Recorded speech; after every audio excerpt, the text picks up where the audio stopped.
വീണ്ടും വാർത്തകളിലേക്ക്. നിയമനം ആവശ്യപ്പെട്ട് സെക്രട്ടറിയേറ്റിന് മുന്നിൽ സമരം ചെയ്യുന്ന LPST റാങ്ക് ഹോൾഡേഴ്സ് പ്രതിഷേധം ശക്തമാക്കുകയാണ്.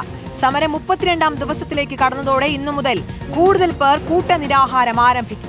സമരസമിതി സെക്രട്ടറി എസ് വളർമതിയുടെ നിരാഹാര സമരം ഒരാഴ്ച പിന്നിട്ടു. വിഷയം പഠിച്ചു പരിഹരിക്കാൻ 2 മാസം സാവകാശം തേടി വിദ്യാഭ്യാസ മന്ത്രി കത്ത് നൽകിയെങ്കിലും ആവശ്യങ്ങൾ അംഗീകരിച്ച് വ്യക്തമായ ഉറപ്പ് ലഭിക്കും വരെ സമരം തുടരാനാണ് LPST ഉദ്യോഗാർത്ഥികളുടെ തീരുമാനം. TV പ്രസാദ് നൽകും വിശദാംശങ്ങൾ. പ്രസാദ്, 1 മാസം പിന്നിട്ടു. ഗതികെട്ട അവസ്ഥയിലാണ് വീണ്ടും സമരം ശക്തമാക്കാൻ അവർ നീക്കം നടത്തുന്നത്, കൂട്ടനിരാഹാരത്തിലേക്കൊക്കെ പോകുന്നത്. 2 മാസമാണ് സർക്കാർ വീണ്ടും ആവശ്യപ്പെട്ടിരിക്കുന്നത്. അതിനൊന്നുമില്ല. അവർ ആവശ്യപ്പെടുന്നത് ഒരു തുറന്ന ചർച്ച ആവശ്യപ്പെടുന്നു. ഇതിലൊരു രേഖാമൂലമുള്ള ഉറപ്പ് നൽകണമെന്ന് ആവശ്യപ്പെടുന്നു. ഇനിയും 2 മാസം എന്നുള്ള രീതിയിലേക്ക് മുന്നോട്ട് പോകാൻ കഴിയില്ല. ഇനിയും മുന്നോട്ട് പോകാനെങ്കിൽ കൃത്യമായിട്ടുള്ള ഒരു നടപടിയിലേക്ക് തന്നെ വേണം. അവരുടെ ആവശ്യങ്ങൾ അംഗീകരിക്കണം, അല്ലെങ്കിൽ അവരെ കേൾക്കണം എന്നുള്ളതാണ്. എന്താണ് ഇനി ഏത് രീതിയിൽ സമരം ശക്തമാക്കാനാണ്, എന്താണ് പ്രതീക്ഷിക്കുന്നവർ ഇനി സർക്കാരിൽ നിന്ന്?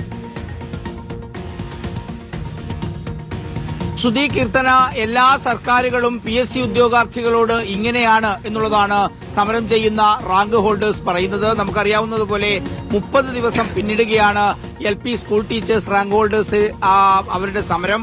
ആ സമരം യഥാർത്ഥത്തിൽ പ്രധാന ആവശ്യം നിയമനം നടത്തുന്നതിനോടൊപ്പം തന്നെ അധ്യാപക വിദ്യാർത്ഥി അനുപാതം ക്രമീകരിക്കണം എന്നുള്ള പ്രധാനപ്പെട്ട വിഷയമാണ് അവർ മുന്നോട്ട് വെക്കുകയും ചെയ്യുന്നത്.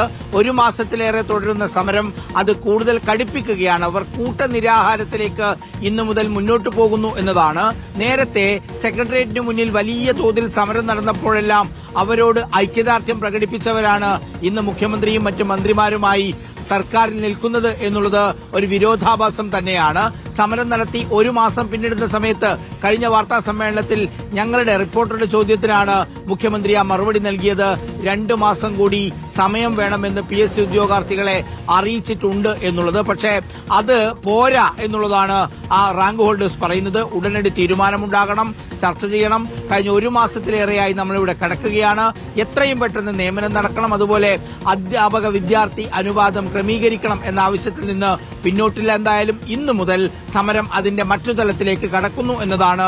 നിരാഹാര സമരം ആരംഭിച്ചു കഴിഞ്ഞാൽ സ്വാഭാവികമായി ആ സമരത്തിന് പിന്തുണയുമായി മറ്റ് യുവജന സംഘടനകളും അതുപോലെ മഹിളാ സംഘടനകളും ഉൾപ്പെടെ കടന്നുവരുന്നൊരു സ്ഥിതിയുണ്ടാകും.